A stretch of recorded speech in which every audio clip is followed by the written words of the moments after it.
Before you go to bed tonight, I want you to remember something that could literally save your heart. My name is Dr. Alex Mandel, and in the last 20 years of cardiology practice, I've watched thousands of patients do something so innocent, so completely normal, that nobody thinks twice about it. But this one habit, this single thing you're probably doing right now, is silently putting your heart at risk. Here's the shocking part. Most seniors don't even realize they're doing it. And what happened when I finally told my patients the truth? Well, the results completely changed their lives. Some of them reported sleeping better, others felt stronger. One patient even told me her grandchildren noticed she had more energy to play with them. In just a few moments, I'm going to show you exactly what this habit is, why your heart is struggling because of it, and the simple change you can make tonight that could add years to your life.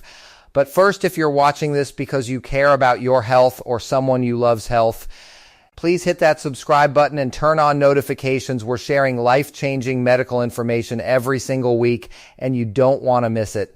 The habit I'm about to reveal, most cardiologists won't even mention it, but you're going to see why it matters so much. Let me tell you why I'm making this video today. Last month, I was talking with Margaret. She's 71 years old, lovely woman, has been coming to my clinic for almost a decade. She came in for her regular checkup, but something was different. She looked tired. Not just I didn't sleep well tired, exhausted, the kind of tired that comes from your body fighting something invisible. Her children had been noticing it too. Her son actually called me between appointments and asked if something was wrong with her heart. He said, Dad's been gone for 5 years and now she seemed different, like she's fading. When I reviewed Margaret's latest test results, I noticed something. Her blood pressure had climbed. Her heart rate variability, that's a measure of how well your heart is adapting to stress, had decreased. Her cholesterol markers were creeping up. But here's what surprised me. When I asked Margaret about her daily life, she said nothing had really changed. Same routine, same diet, same stress level. So I asked her one question: what are you doing right before bed? And that's when everything clicked into place.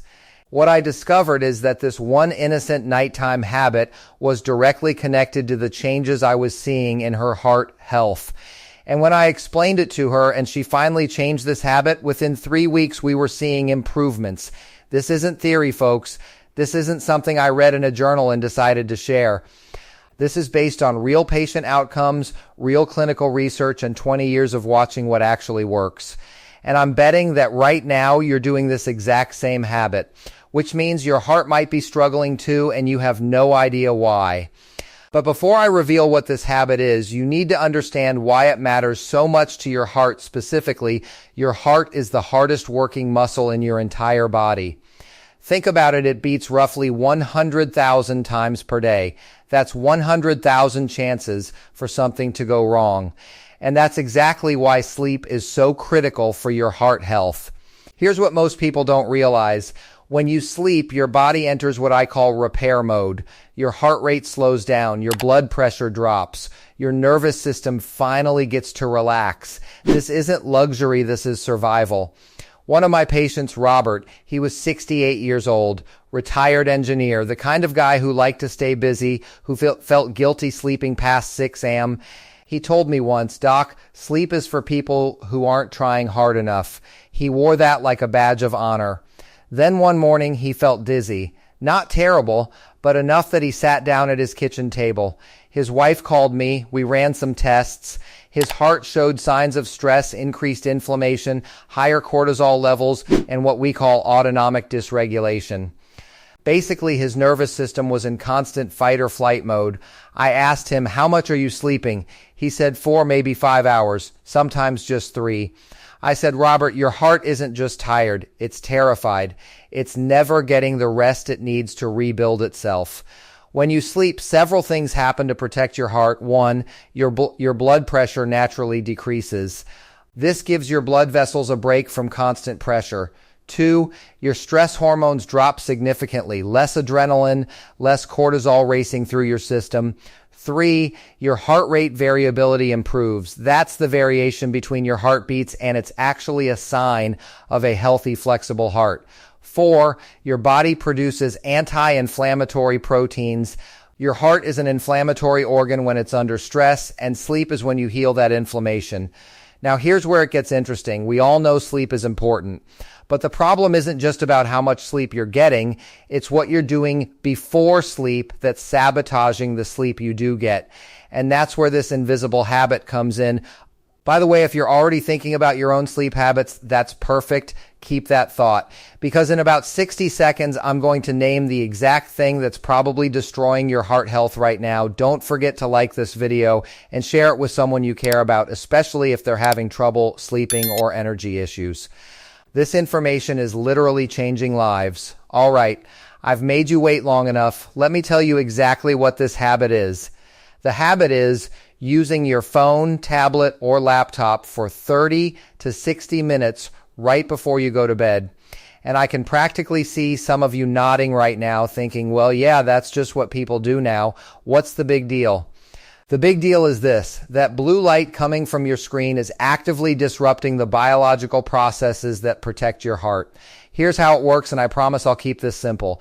Your brain has a part called the suprachiasmatic nucleus. Don't worry about the fancy name. What matters is this part of your brain controls your circadian rhythm. That's your internal clock. When your brain sees blue light, the kind of light that comes from phones, tablets, and screens, it thinks it's still daytime. Your brain literally doesn't realize it's nighttime. So what happens? Your brain stops producing melatonin. That's the hormone that tells your body, okay, it's time to sleep now. Without melatonin, your body can't transition into sleep mode. Your nervous system stays activated. Your heart rate doesn't drop like it should. Your blood pressure stays elevated. And here's the part that really matters to your heart. When your nervous system stays in that activated state, it's constantly pumping stress hormones into your bloodstream. Adrenaline, norepinephrine, cortisol, these hormones make your heart work harder. They increase inflammation, they make your blood vessels constrict, and over time, weeks, months, years, this constant low-level stress on your heart adds up. I remember speaking with a 72-year-old patient named David, successful businessman, very sharp mind. He told me he always checked his email right up until he got into bed. Sometimes he'd be scrolling through news on his phone at 11:45 p.m., then wonder why he couldn't fall asleep until 1 a.m. He was sleeping, but it was fragmented. Broken, his REM sleep, that's the deep restorative sleep your brain needs, was getting shorter and shorter. When I asked him about his heart symptoms, he said he'd been having occasional palpitations, that fluttering feeling in your chest. He thought it was normal aging, but I could tell from his tests that his heart was stressed. I told him, David, I want you to try something. No screens starting at 8 p.m. That gives your brain 3 full hours to transition into sleep mode before bed. He looked at me like I'd asked him to give up electricity. But here's what happened. Within 2 weeks, his sleep improved dramatically. His wife said he stopped tossing and turning. He wasn't waking up at 3 a.m. anymore. And when we rechecked his heart rate variability 2 weeks later, it had improved by almost 30%. The palpitations, nearly gone. This is real. This is happening to so many seniors right now, and most of them have no idea that the phone in their hand is the problem. Myth. A little screen time before bed is fine as long as I still sleep 8 hours.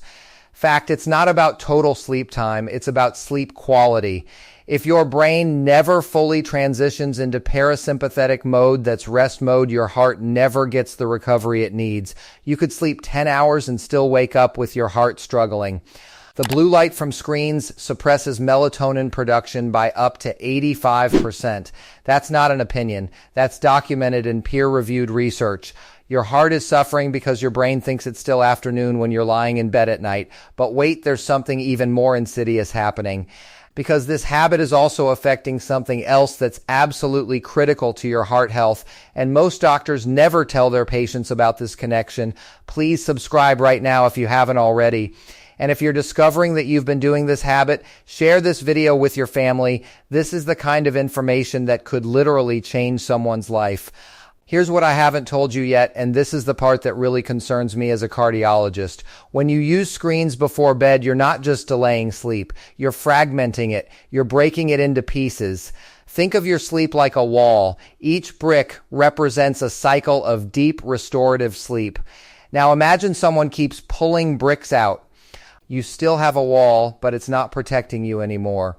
His children noticed something was changing. That's how Margaret's case really started.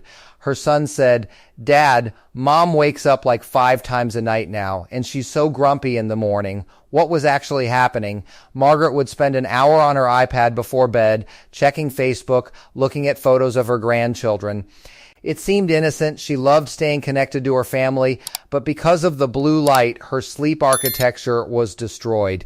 She'd fall asleep for 20 minutes, then wake up. Sleep for 30 minutes, wake again, never getting into the deep sleep cycles where her heart actually recovers. And here's what nobody talks about. Fragmented sleep is actually worse for your heart than short sleep. When your sleep is broken into pieces, your body never fully enters parasympathetic mode. It's like your nervous system is always on alert, always ready to wake up, which means adrenaline is constantly dripping into your system. Over weeks and months, this chronic low-level stress on your heart leads to 1. Increased blood pressure. Your blood vessels are constantly tensed. 2. Irregular heart rhythm. Your heart becomes irritable, more prone to arrhythmias. 3. Increased inflammation markers. Your body is in a constant state of low-level alarm.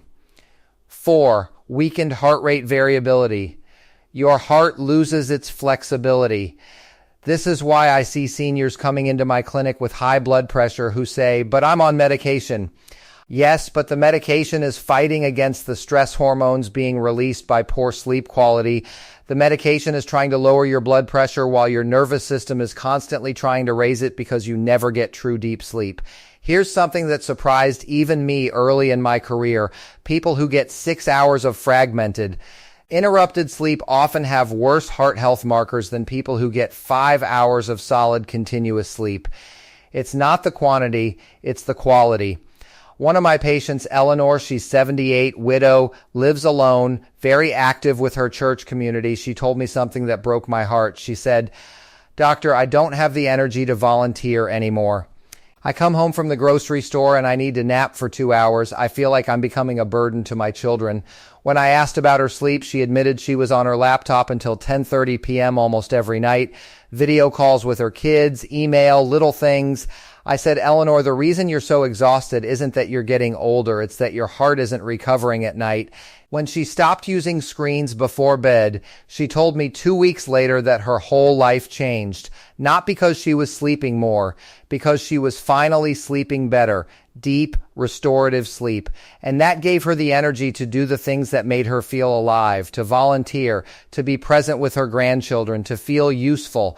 That's what good sleep does. It gives you independence, dignity, the ability to do the things that make you feel like yourself. And that little screen in your hand is stealing that from you. Now, before I tell you exactly how to fix this, there's one more thing your heart is struggling with because of this habit. And this one is so common, I'd say 8 out of 10 of my senior patients are doing it without even realizing. Let me paint a picture of what I see almost every day in my practice. A senior comes in, usually they say, "Doc, my heart's been a little irregular lately. Some days I feel great, other days I just feel off." I ask about their day. Here's what I usually hear. "Well, I woke up and had my coffee, then I spent the morning checking news on my iPad, had another coffee around 10 a.m., couldn't resist, I love my coffee. Then I had lunch and took a little walk. After that, I was tired, so I had a third coffee to get my energy back, maybe some afternoon tea." And then here's the key part they tell me. Then around 8 p.m., I sit down to read the news or check in on my grandkids on Facebook. I'm usually on my phone until 10 or 11. Do you see what's happening here? Your body is swimming in caffeine. Caffeine is a stimulant. It blocks adenosine, which is the chemical that makes you feel tired. It increases adrenaline. It makes your heart beat faster. And then you're adding blue light on top of that, which suppresses melatonin and keeps your nervous system activated. So your heart is essentially being told to do two completely opposite things. It's being stimulated by caffeine to go faster, pump harder, work harder. It's being told by the melatonin suppression that it's still daytime. Meanwhile, your body is supposed to be transitioning into sleep mode. This is a recipe for sleep disruption. And for seniors especially, this is dangerous. I remember speaking with a 75-year-old patient who actually, let me tell you about both of them because this story illustrates the point perfectly. Harold and his wife Patricia both came to me complaining of sleep issues. Harold said he couldn't fall asleep. He'd lie awake for an hour, sometimes two, before finally drifting off. Patricia said she fell asleep fine, but then woke up multiple times in the night and couldn't get back to sleep. Guess what? They had opposite problems coming from the same root cause. Harold was drinking coffee regularly until 6 p.m. The caffeine was still active in his system 6-8 hours later. Meanwhile, he was on his laptop from 8-10 p.m. working on some hobby project. The combination meant his nervous system was completely overstimulated. Patricia, on the other hand, was drinking her last coffee at 4 p.m., so by bedtime the caffeine was wearing off. But she was watching TV and then scrolling on her phone until 11 p.m. The blue light was keeping her brain awake, so she'd fall asleep fine, but because her brain never fully transitioned into parasympathetic mode, she'd wake up easily. Any little noise, any shift in temperature, and she'd be awake. They had different timing, but the same problem. Their nervous systems weren't being allowed to properly transition to sleep mode. I gave them the same advice: no caffeine after 2 p.m. and no screens after 8 p.m. Harold fell asleep significantly faster. Within 5 days, he was telling me he was sleeping through the night. Patricia's nighttime wake-ups dropped from 4 or 5 times per night to maybe once or twice. But here's what really surprised them. Their daytime energy actually improved. They weren't tired anymore. Why? Because they were finally getting restorative sleep, real deep sleep, sleep where their hearts could actually recover. When your heart rate is constantly elevated because of stimulation, it never gets to recover during the day. And when your sleep is fragmented and shallow because of screens and stimulation at night, your heart doesn't recover during sleep either. You're essentially working your heart 24/7 without giving it proper recovery time. Is it any wonder that seniors develop heart problems? Myth: caffeine leaves your system after 3-4 hours. Reality: the half-life of caffeine is 5-6 hours. That means if you drink coffee at 2 p.m., half of it is still in your system at 7 p.m. And if you're sensitive to caffeine, which many seniors are, you can feel its effects for 8-12 hours. And here's something I want you to really hear. The combination of caffeine plus late-day screens is exponentially worse than either one alone. It's not additive, it's multiplicative. That's why I see so many seniors on sleep medication who are also drinking coffee and using screens before bed. The medication is fighting against two stimulating forces. No wonder it doesn't work very well. One patient told me, "Doc, since I stopped using my phone after dinner, I feel like I got my life back. I wake up ready to go. My grandkids came over yesterday and I played tag with them in the yard. I haven't had energy for that in years." That's what I'm talking about. That's not just better sleep. That's independence. That's quality of life. That's being the grandparent you want to be. Now, I know some of you are thinking, okay, Dr. Mandel, this all makes sense, but how exactly do I change this? What do I actually do? And I'm about to walk you through a step-by-step plan that actually works because I've tested it with hundreds of patients. If this video is helping you understand your heart health better, please like it, share it with someone who's struggling with sleep or energy, and subscribe for more medical information that actually changes lives. All right, here's what I want you to do. And I want to emphasize, this doesn't require medication. It doesn't require supplements.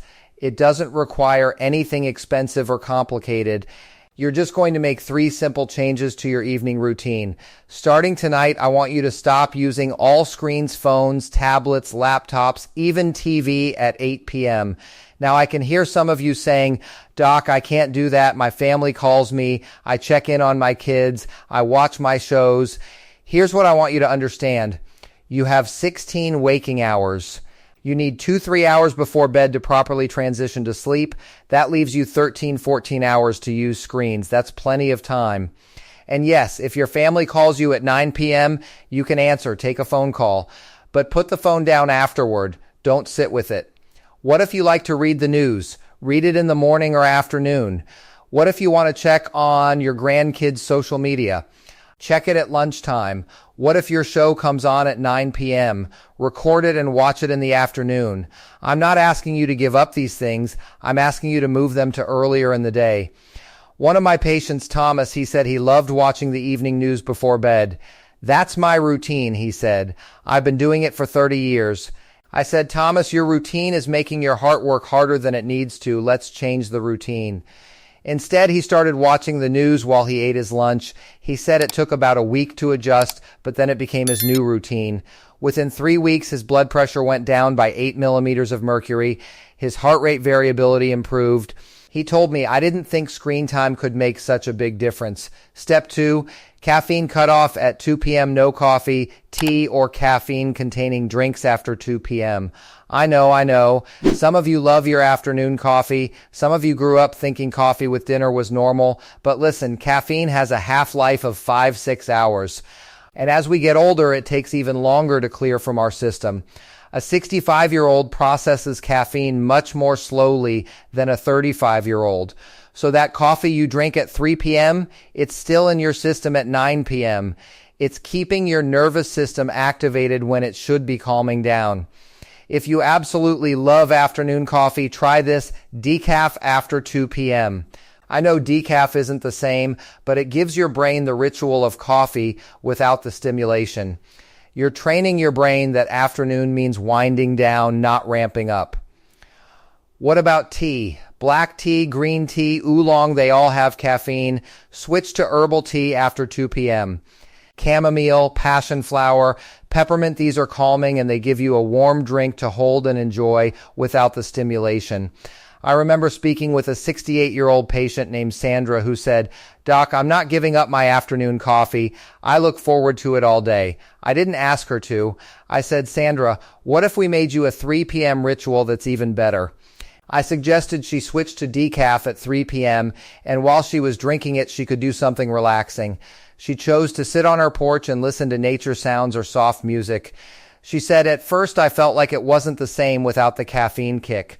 But after 2 weeks, I actually started looking forward to that calm time more than the caffeine rush. It became my transition time before evening. Her sleep improved dramatically. And she got to keep her rituals, she just made it healthier. Step 3. Create a wind-down routine from 8 p.m. until bedtime. I want you to do something that genuinely relaxes your nervous system.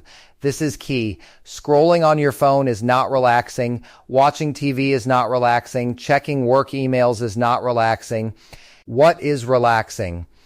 Reading a physical book, listening to soft music or nature, sounds, gentle stretching or restorative yoga meditation, or breathing exercises, journaling, having a calm conversation with someone, taking a warm bath. The goal here is to tell your body, okay, we're shifting into evening mode now. Your job is to slow down. Your heart can rest. His children noticed something was changing. He was finally calmer. That's what happened with Margaret when I gave her a complete evening routine. Instead of the iPad before bed, she started reading a physical mystery novel. She loved mysteries, but she'd stopped reading them because it was easier to scroll on her iPad. When she went back to physical books, something interesting happened. Her hands were busy holding and turning pages, so she wasn't tempted to check notifications. Her brain wasn't processing stimulating light, and the story was engaging enough to draw her attention away from her worries. She said, I feel like I'm actually settling my mind instead of feeding it more information right up until the moment I try to sleep.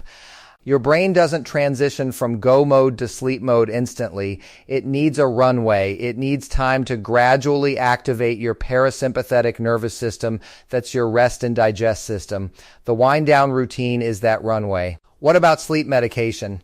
Now, some of you might be thinking, well, I'm on sleep medication. Doesn't that handle this? Here's the truth. Medication can help you fall asleep, but it can't make your sleep restorative if your nervous system is still activated. Think of it like this. Medication is like a sedative that makes you drowsy, but your nervous system is still internally wired. Your heart is still tense. Your blood vessels are still constricted. But when you fix the underlying problem, the screens, the caffeine, the overstimulation, your nervous system actually calms down. Your body naturally produces melatonin. Your sleep becomes genuine rest. That's better than medication. That's your body doing what it's supposed to do. I'm not saying stop taking medication if you're on it. I'm saying do this protocol and talk to your doctor about your medication. Chances are your doctor will want to adjust your dose or possibly taper you off as your sleep naturally improves. Here's what to expect.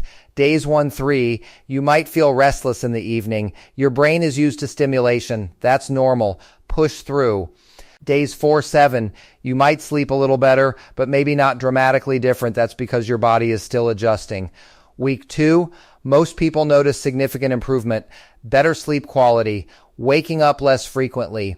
Week 3, this is when patients usually start telling me they feel alive again, more energy, better mood. Their families notice too. Week 4 and beyond, this is your new normal. Your heart is recovering. Your blood pressure is stabilizing. Your energy is sustainable. I've seen this work in hundreds of patients. I know it works. The question is, are you ready to commit to 3 weeks of change to get your heart and your life back? But here's something I want you to know before you try this on your own. There are specific things that can make this transition easier, things that most people don't think about. Let me give you some tools to make this transition easier.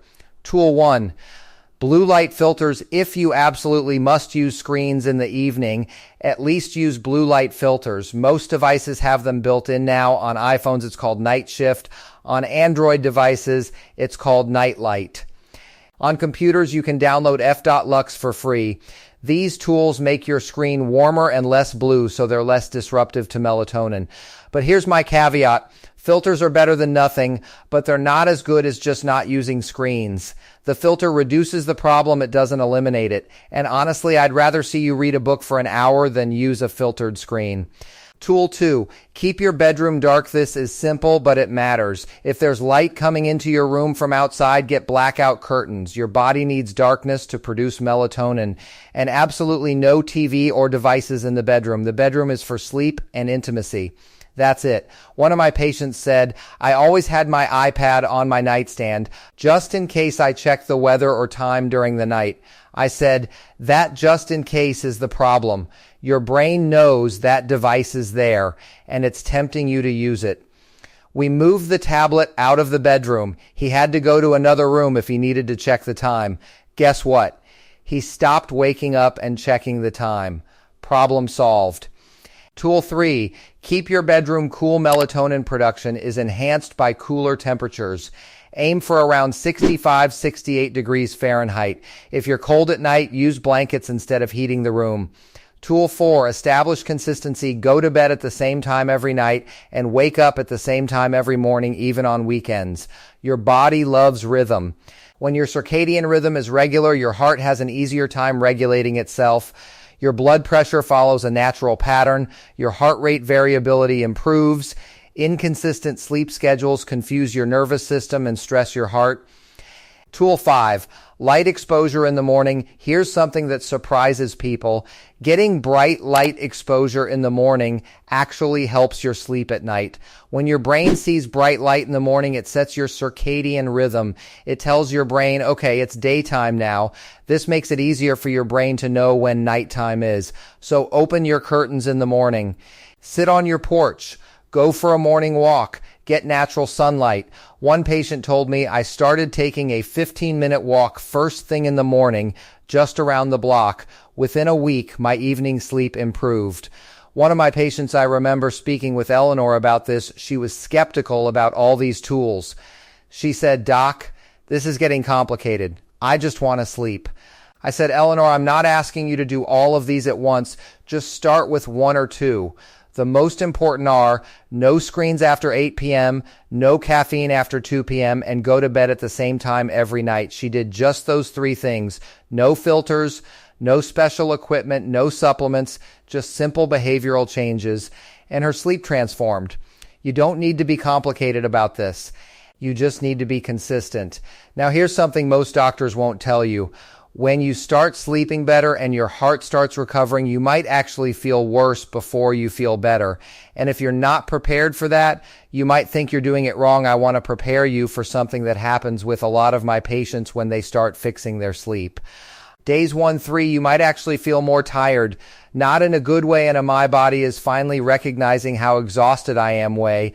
That's your body catching up with reality. You've been running on empty for so long that when you finally start to relax, you realize just how depleted you are. This is not a reason to give up. This is a sign that it's working. Here's what I want you to consider. 1, are you truly committing to no screens after 8 p.m.? Not even a quick check of your messages. I mean 0 screens. 2, are you giving it enough time? 2 weeks is still relatively short. Some people need 3 or 4 weeks to see real improvement. 3, do you have an underlying sleep disorder? If you're doing everything right and sleep still isn't improving, talk to your doctor. You might have sleep apnea or another condition that needs professional treatment.